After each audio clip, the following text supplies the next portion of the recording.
Good morning दोस्तों। आज हम इस लेक्चर में नाइट्रोजन फैमिली के बारे में हम पढ़ेंगे। नाइट्रोजन फैमिली किस वर्ग को हम कहते हैं? यह ग्रुप नंबर कौन सा हो जाता है? 15। अर्थात जो ग्रुप 15 के तत्व होते हैं उससे हम क्या कहते हैं? नाइट्रोजन फैमिली के तत्व कहते हैं। क्यों कहते हैं? क्योंकि इस वर्ग में सबसे पहला तत्व कौन सा उपस्थित होता है? नाइट्रोजन ही होता है। इसलिए इस वर्ग 15 को हम कौन सा नाम दे देते हैं? नाइट्रोजन फैमिली का देते हैं। इस वर्ग के अंतर्गत कौन कौन से तत्व आते हैं? नाइट्रोजन, फास्फोरस, आर्सेनिक, एंटीमनी और बिस्मथ। एक बार फिर से सुन लेना, नाम कौन कौन सा है? नाइट्रोजन, फास्फोरस,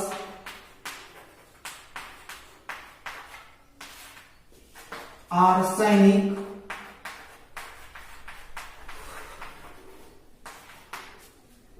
एंटीमनी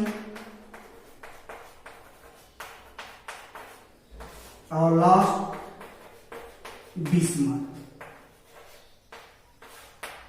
इन सभी तत्वों को आप याद भी कर लेना।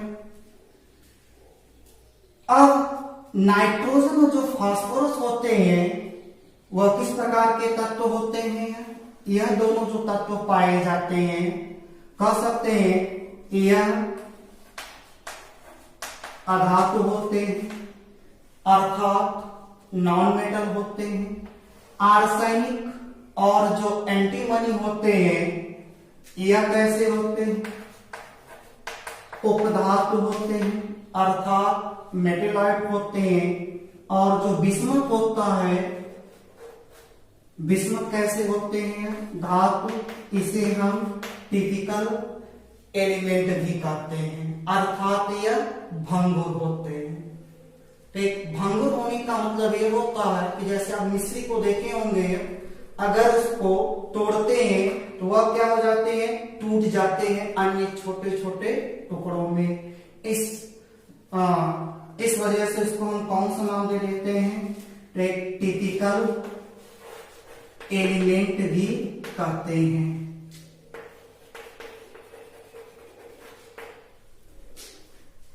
जो नाइट्रोजन होते हैं अगर स्टेज अर्थात अवस्था के हिसाब से देखा जाए, नाइट्रोजन किस रूप में पाए जाते हैं? N2 के रूप में पाए जाते हैं। और इसकी अवस्था कैसी होती है? गैस। अन्य सभी जो तत्व होते हैं वह किस अवस्था में पाए जाते हैं? सॉलिड के फॉर्म में, अर्थात ठोस के रूप में क्या हो जाते हैं? पाए जाते हैं। जो फास्फोरस होता है वह किस रूप में मिलता है? P4 के रूप में मिलते हैं। आपको बताया गया कि जो नाइट्रोजन होते हैं वह एक N2 के रूप में मिलते हैं और कैसी उसका अवस्था होता है? गैस के रूप में पाए जाते हैं। और जो फास्फोरस होते हैं एक वह किस रूप में पाए जाते हैं? P4 के रूप में पाए जाते हैं। और यह किस अवस्था का होता है? सॉलिड अवस्था का होता है। अब सबसे पहला हम इसमें पढ़ते हैं गुणधर्म, नाइट्रोजन का असामान्य व्यवहार। नाइट्रोजन का N2 का असामान्य व्यवहार। कि जो नाइट्रोजन होते हैं आप देख रहे हैं वह किस अवस्था का पाया जा रहा है? वह गैस। अन्य सभी जो इस वर्ग में उपस्थित तत्व है वह कैसी अवस्था का पाया जाता है? सॉलिड पाया जाता है। तो नाइट्रोजन अपने इस वर्ग में उपस्थित अन्य तत्वों के साथ असामान्य व्यवहार गुण क्यों प्रदर्शित करता है? इसके 2-3 पॉइंट है, थोड़ा ध्यान से देखिएगा। सबसे पहला कि जो नाइट्रोजन होते हैं उनकी जो साइज पाई जाती है वह कैसी हो जाती है, स्मॉल होती है, अर्थात स्मॉल साइज। दूसरा कंडीशन होता है कि स्मॉल साइज होने के कारण, आकार छोटा होने के कारण इनका जो ऋण विद्युतीय का मान होता है जिसे हम इलेक्ट्रोनिगेटिव कहते हैं, तो इनका इलेक्ट्रोनिगेटिव कैसा पाया जाता है, हाई पाया जाता है, अधिक पाया जाता है, इलेक्ट्रोनिगेटिव अधिक पाया जाता है। तीसरा कंडीशन होता है कि जो नाइट्रोजन होते हैं उनमें ठीक है रिक्त डी कक्षक का क्या पाया जाता है, अभाव होता है, अर्थात हम लिख सकते हैं absence ऑफ डी ऑर्बिटल, एक absence ऑफ डी ऑर्बिटल। इन्हीं गुणों के कारण नाइट्रोजन क्या हो जाता है, अपने वर्ग में उपस्थित अन्य सभी तत्वों के साथ असामान्य का व्यवहार प्रदर्शित करता है। एक चीज अच्छा ध्यान से ध्यान देखिएगा तो कि जो नाइट्रोजन परिवार के तत्व होते हैं उन्हें हम एक नाम से जानते हैं, वह नाम कौन सा हो जाता है, निकोजेन कहते हैं। यह एक ग्रीक वर्ड है, इसका मतलब होता है सफोकेशन, अर्थात विषाक्त होते हैं। कहने का यह तात्पर्य हो गया कि इनके जो भी यौगिक होते हैं सभी यौगिक कैसे हो जाते हैं, विषाक्त होते हैं, केवल नाइट्रोजन के हाइड्राइड को छोड़कर। तो इसलिए उसे क्या कहते हैं, हम निकोजेन कहते हैं। इन सभी हम तत्वों को निकोजेन कहते हैं, तत्वों को हम क्या कर देते हैं, निकोजेन कहते हैं। लेकिन इनके जो कंपाउंड होते हैं उस कंपाउंड को हम नाम कौन सा दे देते हैं, पिनेकोसाइड्स के नाम से क्या जाता है, जानते हैं। एक कंपाउंड किस वर्ग के, वर्ग 15 के, नोट कर लेना।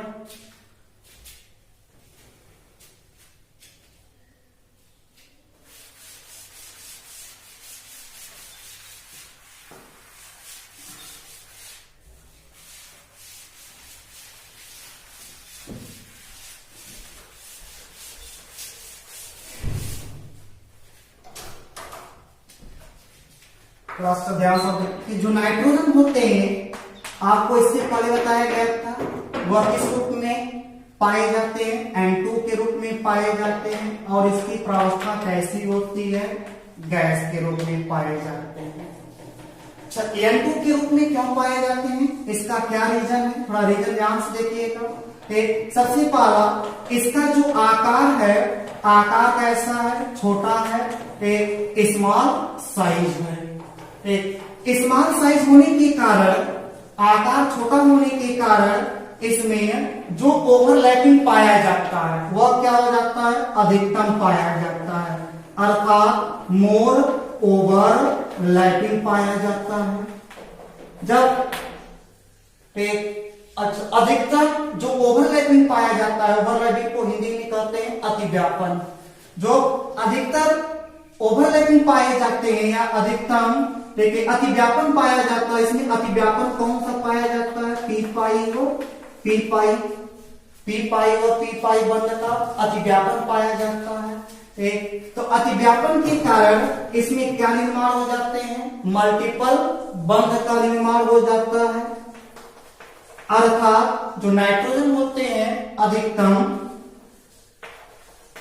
मल्टीपल बॉन्ड का क्या करते हैं, फॉर्मेशन करते हैं कि एन ट्रिपल बॉन्ड एन का यह क्या कर लेते हैं, फॉर्मेशन कर लेते हैं। इन कारणों के वजह से स्मॉल साइज होने के कारण स्मॉल साइज होता है, जिसमें क्या पाया जाता है, अधिकतम ओवरलैपिंग पाया जाता है। ओवरलैपिंग किस प्रकार का होता है, इसमें पी पाई और पी पाई ओवरलैपिंग होते हैं। पी पाई बंध के कार्य क्या कर लेते हैं, मल्टीपल बॉन्ड का फॉर्मेशन कर लेते हैं। तो यह एन ट्रिपल बॉन्ड के रूप में क्या हो जाते हैं, पाए जाते हैं। इसके कार्य किस रूप में पाए जाते हैं, N2 के रूप में पाया जाता है। अच्छा, गैस प्रावस्था हम कैसे इसको डिफाइन करेंगे? जो N2 के मॉलिक्यूल्स होते हैं, यदि दो N2 के मॉलिक्यूल्स हैं, N2 दूसरा ये N2, इनके मध्य एक अट्रैक्शन फोर्स पाया जाता है। यह अट्रैक्शन फोर्स कौन सा होता है? वांडर वाल फोर्स होते हैं। वांडर वाल बल पाए जाते हैं या फोर्स पाए जाते हैं। एक वांडर वाल में भी एक और भी प्रकार का फोर्स पाया जाता है जिसे हम क्या कहते हैं? एक लंदन डिस्पर्सन फोर्स कहते हैं। इस लंदन डिस्पर्सन फोर्स की वजह से जो N2 होते हैं वह किस प्रावस्था में पाए जाते हैं? गैस की प्रावस्था में पाए जाते हैं। आपसे प्रश्न पूछा जाता है कि N2 गैस किस रूप में पाए जाते हैं, तो रीजन यह दे देना कि N2 मतलब नाइट्रोजन N2 के रूप में क्यों पाए जाते हैं, तो उसका रीजन यह दे देना। ठीक, अब अगला एक छोटा सा प्रश्न यह भी बनता है कि जो नाइट्रोजन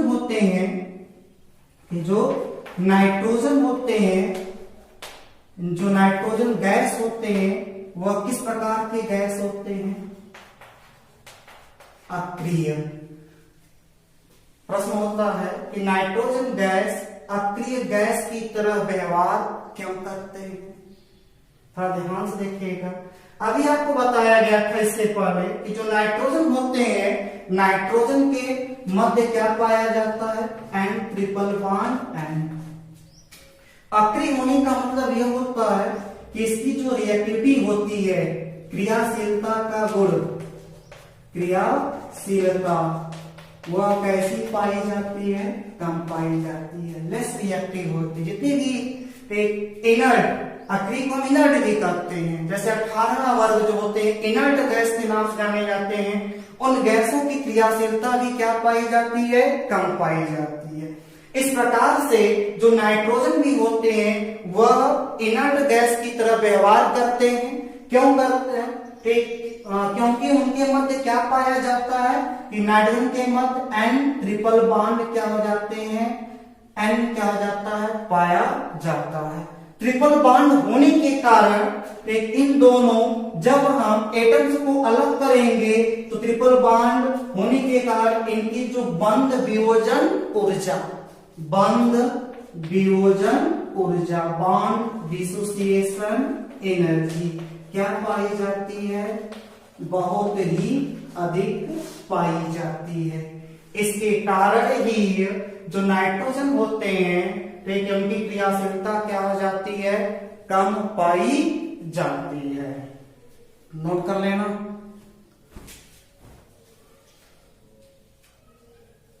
और जो नाइट्रोजन होते हैं उनके दो अपरूप भी क्या जाते हैं? पाए जाते हैं। यह अपरूप किस अवस्था में पाए जाते हैं? यह जब नाइट्रोजन किस प्रावस्था का हो जाता है? ठोस की अवस्था का होता है, तब उसके दो अपरूप क्या हो जाते हैं? पाए जाते हैं। गैसीय अवस्था में कोई भी नाइट्रोजन के अपरूप क्या हो जाते हैं? नहीं पाए जाते हैं। अब हम आ जाते हैं कुछ फिजिकल प्रॉपर्टीज का।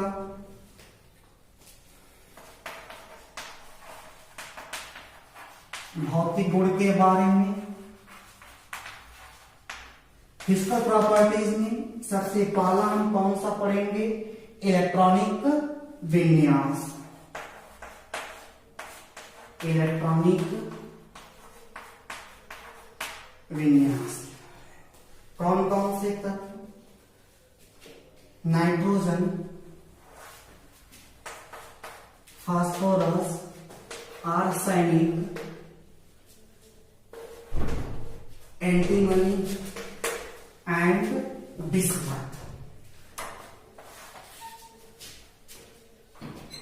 किसके आधार पर हम वर्ग 98 के साथ ट्रिक के माध्यम से सीखेंगे। अच्छा, वर्ग 98 में कौन कौन सा तत्व आते हैं? बात देख लें। Helium, neon, argon, krypton, xenon, और रेडियन।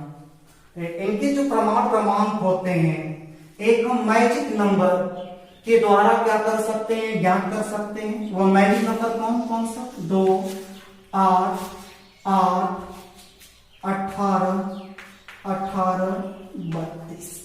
इस मैजिक नंबर के द्वारा हम किसी भी वर्ग का परमाणु क्रमांक आसानी से क्या कर सकते हैं, ज्ञात कर सकते हैं। जैसे 98 समूह के लिए इस 2 को क्या कर देना, छोड़ देना। उसके बाद अन्य सभी का उपयोग। हीलियम का परमाणु क्रमांक कितना हो जाता है? 2, 2 में 8 जोड़ो कितना हो जाएगा? 10, 10 में 8 जोड़ो कितना हो जाएगा? 18, 18 में 18, 36, 36, 36, 36 में 18 जोड़ो कितना हो जाएगा? 54, और 54 में 32 जोड़ो कितना हो जाएगा? 4, 2, 6, 5, 3, 8, 86। अगर 86 में 32 जोड़ो कितना हो जाता है? 118 तत्व। 118वें तत्व का हम अध्ययन इसलिए नहीं करते हैं क्योंकि वो कैसा हो जाता है, रेडियो एक्टिव होता है। बस 2 तत्वों का इलेक्ट्रॉनिक विन्यास थोड़ा ध्यान से देखिएगा। इसी के आधार पर हम इस वर्ग में उपस्थित अन्य तत्वों का इलेक्ट्रॉनिक विन्यास एक पैटर्न के आधार पर आसानी से क्या कर सकते हैं, सीख सकते हैं। सबसे पहले इनका प्रमाण क्रमांक उसी मैजिक संख्या के द्वारा हम ज्ञात कर लेते हैं। इसके लिए क्या कर देना, 2 और 8 को ठीक है छोड़ देना। 9 का कितना प्रमाण क्रमांक हो जाता है? 7। 7 में यदि आप क्या करेंगे, 8 जोड़ेंगे कितना आ जाएगा? ये 15 है। 15 में अब आप क्या करेंगे, 18 जोड़ेंगे, 8 तो 10 13 और 1 1 2 3 33। 33 में फिर क्या करेंगे, आप 18 जोड़ेंगे, 8 3 11 3 1 4 51। 51 में आप 32 जोड़ देंगे, कितना आ जाएगा? ये 3 और 3 8 83 हो जाएगा। थोड़ा ध्यान से देखना। अच्छा, 2 का इलेक्ट्रॉनिक विन्यास, उसके बाद आसानी पूर्वक हम सभी तत्वों का इलेक्ट्रॉनिक विन्यास ज्ञात कर सकते हैं। इसका इलेक्ट्रॉनिक विन्यास 1s2 2s2 और 2p कितना हो जाएगा? 3 और इसका कितना हो जाएगा? 1s2 2s2 2p 6 3s2 और 3p 3 हो जाएगा। हो जाएगा 15। 2 4 10 12 3 15। ध्यान से देखिए, थोड़ा ध्यान से। हीलियम कितना होता है? 1s2। नियॉन कितना होता है? 1s2 2s2 और 2p कितना हो जाएगा? 6। अर्थात एक चीज और ध्यान देखना कि यहां पर एक लास्ट ऑर्बिटल में कितने इलेक्ट्रॉन है? p3, इसमें भी p3। ठीक, इसके बाद इसके पहले वाले में 2s2, इसके पहले वाले में कितना है? 3s2। इससे यह ठीक है, हमको यह ज्ञात हो जाता है कि इसमें जो आवर्त है इस पैटर्न के आधार पर, यह आवर्त कौन सा है? दूसरा है। ठीक, इस तत्व का तीसरा आवर्त, इसका कौन सा रहेगा? चौथा, पांचवा और यह छठे आवर्त के तत्व है।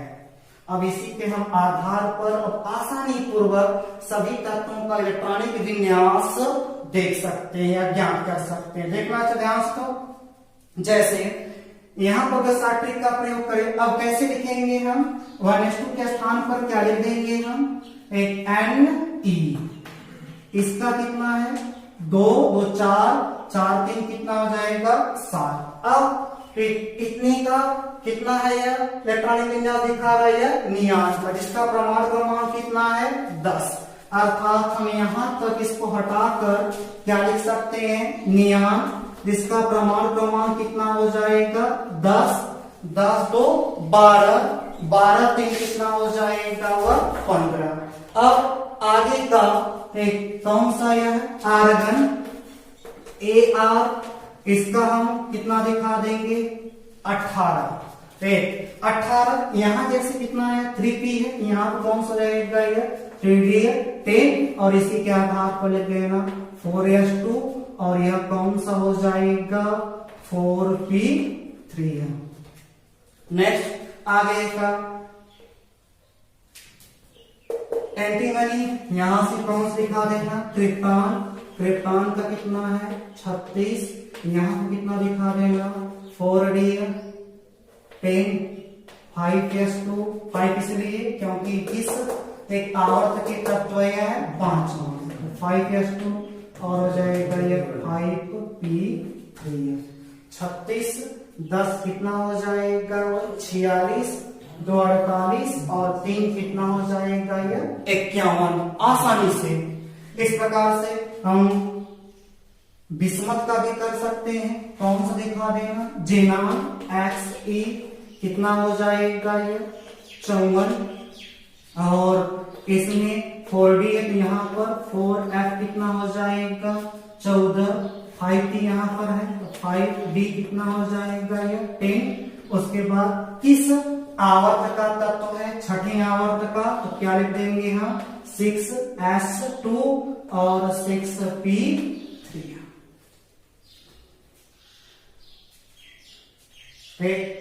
जोड़ेंगे सभी कितना आ जाएगा 83 आ जाएगा। इस प्रकार से हम एक किसके वर्ग 18 के माध्यम से हम एक किसी भी वर्ग का इलेक्ट्रॉनिक विन्यास हम साइट्रिक के माध्यम से आसानी से क्या कर सकते हैं हम लिख सकते हैं। अब इसी के आधार पर हम दूसरा पढ़ रहे हैं परमाणु त्रिज्या। फिजिकल प्रॉपर्टीज में दूसरा कौन सा है परमाणु त्रिज्या एटॉमिक रेडियाई के बारे में पढ़ते हैं। अच्छा जैसा आपको इसके पिछले लेक्चर में बताया गया था कि परमाणु त्रिज्या होती क्या है कि किसी भी परमाणु का जो नाभिक होता है और बाह्यतम कोश में जो इलेक्ट्रॉन होते हैं उनके बीच की दूरी को ही क्या कहते हैं परमाणु त्रिज्या कहते हैं। यदि हम वर्ग 15 में एक वर्ग 15 में ऊपर से क्या हो जाते हैं नीचे की तरफ आते हैं, ऊपर से कहां की तरफ आ जाते हैं ठीक है वर्ग 15 में यदि हम ऊपर से कहां जाते हैं नीचे की तरफ जाते हैं जो परमाणु त्रिज्या होता है जो एटॉमिक रेडियाई होता है उसका मान क्या हो जाता है बढ़ता है। ठीक क्यों बढ़ता है रीजन हम क्या देंगे क्योंकि नंबर ऑफ द सेल एक कोषों की संख्या क्या हो जाती है बढ़ती है। कोष की संख्या बढ़ने के कारण एक परमाणु त्रिज्या का भी मान क्या हो जाता है क्रमशः बढ़ता है। जैसे ध्यान से देखना कि जो नाइट्रोजन होते हैं उसकी जो परमाणु त्रिज्या का मान हो जाता है कितना होता है 70 पिकोमीटर होता है। जो फास्फोरस होते हैं उनका कितना हो जाता है 110 होता है। जो आर्सेनिक होता है उसकी परमाणु त्रिज्या का मान कितना आता है 121 पिकोमीटर आता है। आर्सेनिक के बाद जो एंटीमनी होता है कितना आता है 141 पिकोमीटर आता है। और जो बिस्मथ होता है बिस्मथ का कितना होता है परमाणु त्रिज्या का मान 147 पिकोमीटर होता है। आप देख रहे हैं कि परमाणु त्रिज्या का मान क्रमशः ऊपर से जब नीचे की तरफ आ रहे हैं तो इनका मान क्रमशः क्या हो जा रहा है बढ़ रहा है। ठीक अच्छा थोड़ा से इनका जो बीच का है डिफरेंट और डिफरेंट अच्छा देखना यहां पर डिफरेंट कितना है जैसे इनके बीच का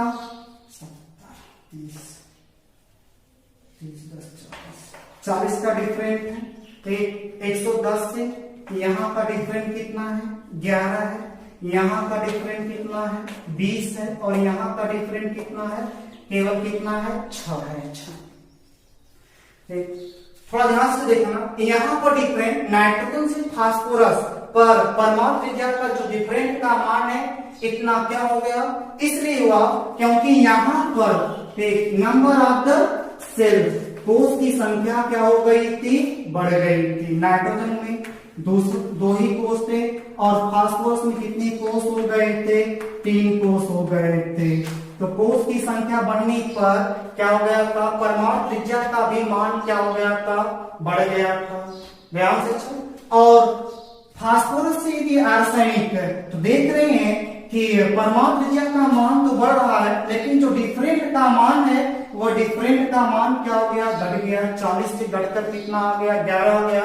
इसका हम किसके आधार पर दे सकते हैं, देख रहे हैं इलेक्ट्रॉनिक विन्यास में इसमें कौन सा उपकोष उपस्थित आ गया था, देखिए डी उपकोष की उपस्थिति के कारण। डी उपकोष की उपस्थिति के कारण क्या हो गया था, जो डिफरेंट का मान था वो डिफरेंट का मान क्या हो गया, घट गया, क्योंकि शेल्डिंग इफेक्ट का मान क्या हो गया था, या तो यहाँ पर पुअर शेल्डिंग इफेक्ट पाया गया था।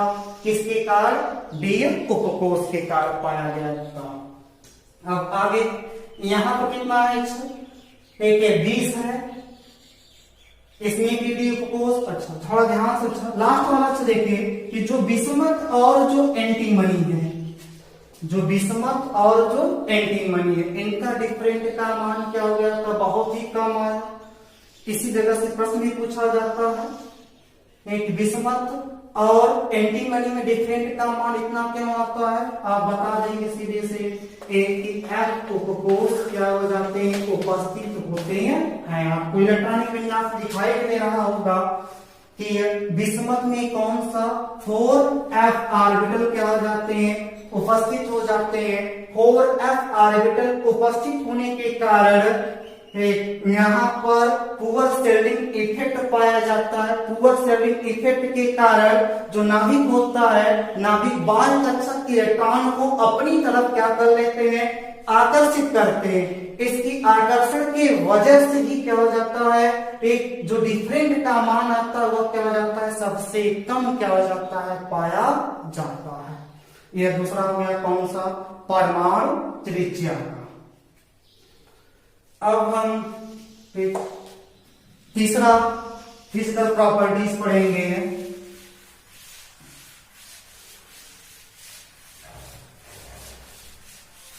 घनत्व।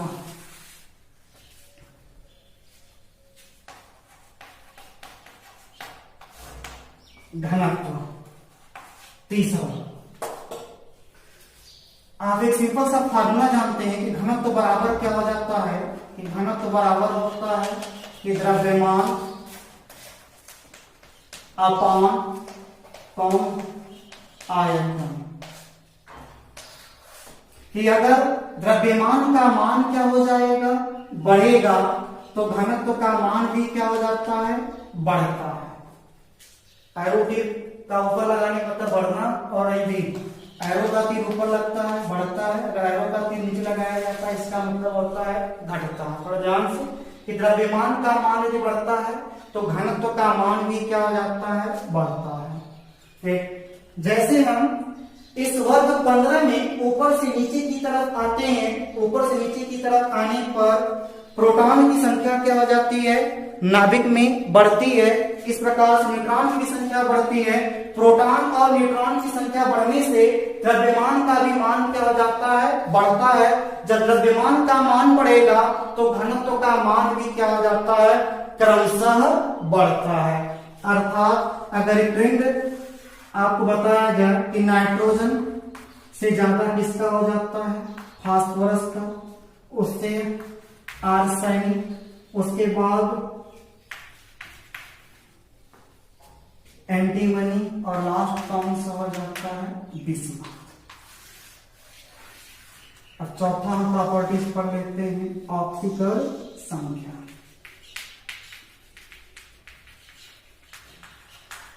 ऑप्टिकल संख्या कि इस वर्ग के कि जो सामान्य ऑप्टिकल संख्या पाई जाती है, कि जो सामान्य ऑप्टिकल क्या हो जाती है, संख्या पाई जाती है, एक वह कितना होता है।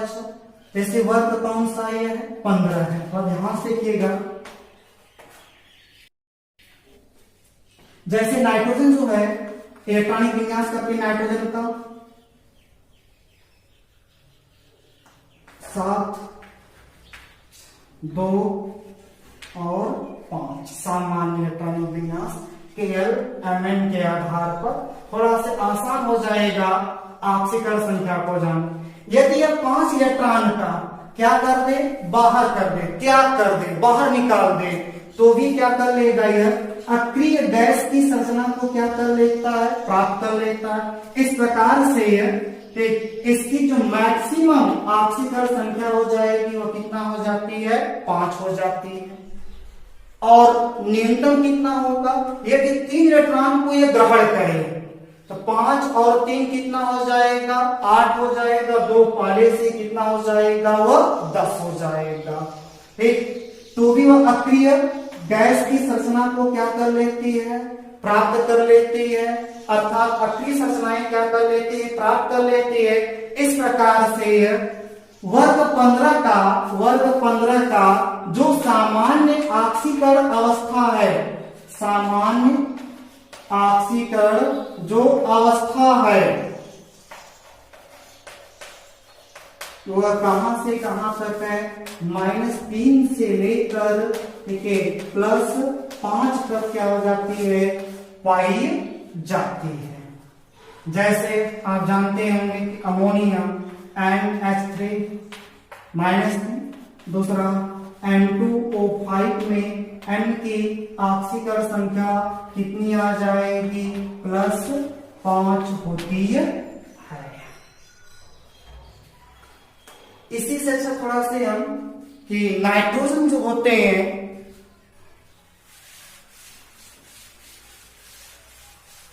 इलेक्ट्रॉनिक विन्यास किया जाए नाइट्रोजन का, ध्यान से देखिएगा, 1s2 2s2 और 2p3। नाइट्रोजन मैक्सिमम कितना बंध बना सकता है। जैसे आप जानते हैं कि जो नाइट्रोजन के यौगिक होते हैं NH3 भी पाए जाते हैं और NH4 भी पाए जाते हैं, इसके ऊपर प्लस का आवेश क्या हो जाता है, पाया जाता है।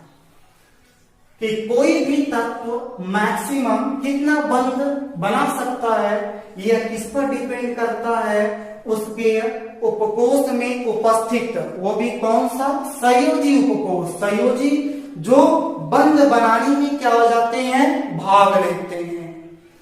उस उपकोष में उपस्थित अयुग्मित इलेक्ट्रॉनों की संख्या पर निर्भर करता है। जैसे अगर इसका दिखाया जाए, यहां पर यह देख रहे हैं पी उपकोष में कितना है, 3 है और एस में कितने हैं, 2 है। इस प्रकार से यह संयोजकता भी कितना दिखा सकता है, 3 भी दिखा सकता है। और बंध कितने बना सकते हैं, 3 बना सकते हैं। यह तो कौन सा स्टेज हो जाता है, ग्राउंड स्टेज, आद्य अवस्था का। जैसे ही एक्सटैटिक अवस्था होती है, उत्तेजित अवस्था में, उत्तेजित अवस्था में जो एस उपकोष होते हैं उसका एक इलेक्ट्रॉन क्या हो जाता है, बाहर निकल जाता है। एक इलेक्ट्रॉन बाहर निकला, एक ही बचेगा और यहां पर कितना हो जाएगा, 3 पहले से ही है। आप जानते हैं कि नाइट्रोजन में डी उपकोष क्या हो जाते हैं, अनुपस्थित होते हैं, जो पहले बताया गया था। अब देखिए अयुग्मित इलेक्ट्रॉनों की संख्या कितनी पाई जाती है, ठीक है, 4 पाई जाती है। इस प्रकार से कहा जा सकता है कि नाइट्रोजन, ठीक है, NH4 के भी क्या कर सकते हैं, यौगिक बना सकते हैं। एक इस प्रकार से प्रश्न पूछा जाता है। एक प्रश्न ये भी पूछा जाता है कि जो फास्फोरस होते हैं वह PCl5 के यौगिक क्या हो जाते हैं, बनाते हैं, लेकिन जो नाइट्रोजन होते हैं वह NCl5 के यौगिक क्या हो जाते हैं, नहीं बनाते हैं। एक बार फिर से प्रश्न को ध्यान सुनना कि जो फास्फोरस होते हैं, कि जो फास्फोरस होते हैं वह PCl5 के यौगिक क्या हो जाते हैं, बनाते हैं। जो नाइट्रोजन होते हैं वह NCl5 के यौगिक क्या हो जाते हैं, नहीं बनाते हैं।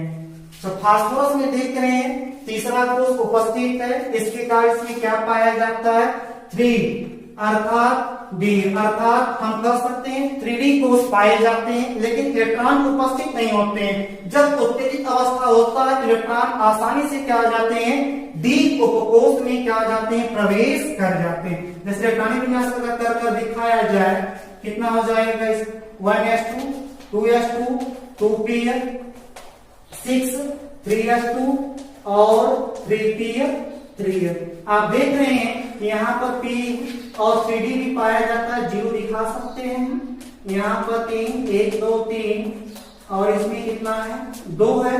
जब ये उत्तेजित अवस्था में होगा तो उत्तेजित अवस्था में होने के कारण यहां से क्या हो जाएगा, एक इलेक्ट्रॉन निकलेगा, वह किसमें जाकर प्रवेश कर जाता है, डी उपकोष में प्रवेश कर जाता है। अब और इसमें इलेक्ट्रॉनों की संख्या कितनी हो जाएगी, 1 2 3 4 5 हो जाती है। इस प्रकार से PCl5 क्या हो जाता है, ठीक है, फास्फोरस PCl5 का यौगिक बना देता है।